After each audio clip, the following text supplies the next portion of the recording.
Let's learn how to square up the quilt top for the Art Gallery Fabrics Modern Puff Quilt, the Glow Quilt.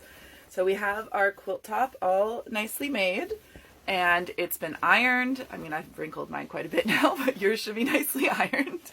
And I'm going to show you how to square it up. So we're going to fold it in half with the selvage edges touching. So the selvage are those edge pieces that we left on while we were sewing our width of fabric strips.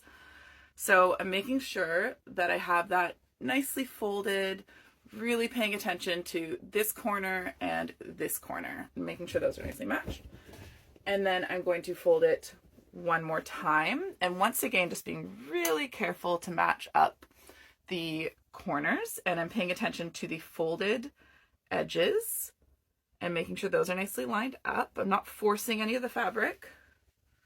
So I've made sure that these two folded areas are matched up and that this side over here is nicely matched up.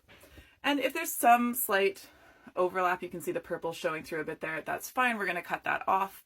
In order to make sure it stays square, you want to focus on the folded parts over here.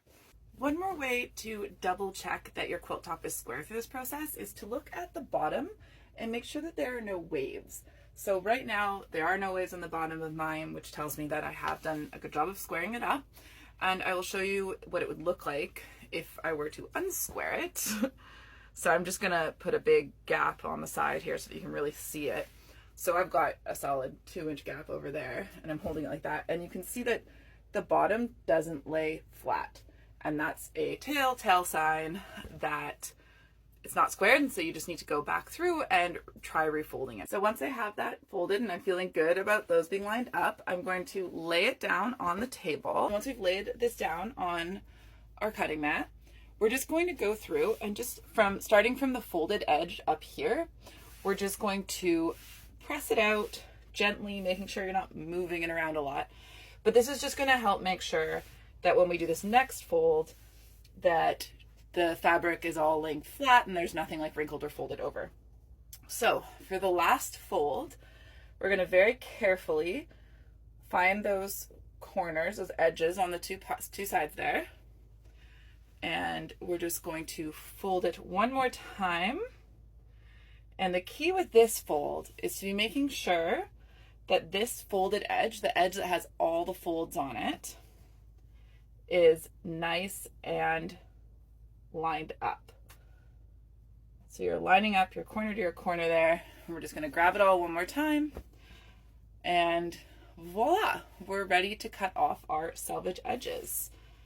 I've carefully lined up the folded edge with this line here and the folded edge up here with another line on my cutting mat to give me a nice 90-degree corner up there. And these are the two edges that have folds only. They have none of the raw fabric edges. And then the next step is we're going to cut these off. So I'm having a look through and figuring out where the furthest in selvage line is that I need to cut to. So I think it's going to be this purple line here. And I'm wanting to make sure, oh no, it's going to be this dark purple one here.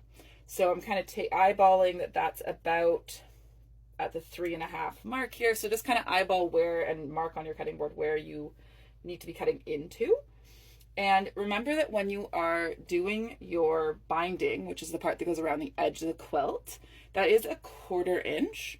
So you do have about a 1/4 inch of give for having a little bit of selvage left on the quilt. So I'm lining that up. It's about, what did I say, 3.5? So I'm going to take my ruler and I'm very carefully going to line up the 3.5. And this is where having a ruler and a cutting mat and a rotary cutter are very, very important within quilting. They're pretty essential tools. You can get away with doing this with, well, I'm not sure you can get away with really squaring up a quilt without at least the ruler and a cutting mat. Okay, so I have those lined up. I'm double checking that that's all square and 90 degrees, and I'm going to make my cut. So I'm just going nice and slowly here. I'm going back and forth a bit so that I don't move my fabric around. I have a nice sharp blade. This is a very important moment to have a sharp blade when you're cutting through multiple layers. And voila! So there's all the selvage edges cut off. And I'm just going to double check that I got in deep enough there to make sure that I didn't leave anything that's going to be showing. And so far so good. Just going to check and try not to move my fabric around while I'm checking it. And we're good. So the selvage edges are now cut off, and now I just want to square up this little bit down here. And since that's folded, I'm going to unfold very carefully, holding onto my edges, my corners. I'm just going to unfold that. Don't need to unfold it all the way, but I just want to make sure that I can square this up along this cut line. And this side over here should also be able to be completely squared up along there, and it is. So I'm just going to cut off about not even a 1/4 inch on the edge here, just to make sure that the bottom of my quilt is as square as the sides of my quilt. So I'm looking good there. I'm just going to do about 1/8 off of here, and then I will be done squaring up my quilt, which is pretty exciting. Okay, so I've got that all lined up. I'm going to carefully press down on my ruler. When I'm cutting, I'm putting my rotary cutter against the ruler before it hits the fabric, and then just running it slowly down, pressing down. And I think I'm just going to double check that I got through that. Yep. So now we have a nicely squared up glow quilt, ready for the backing to be sewn and the basting to happen, which I will show you how to do in the next video.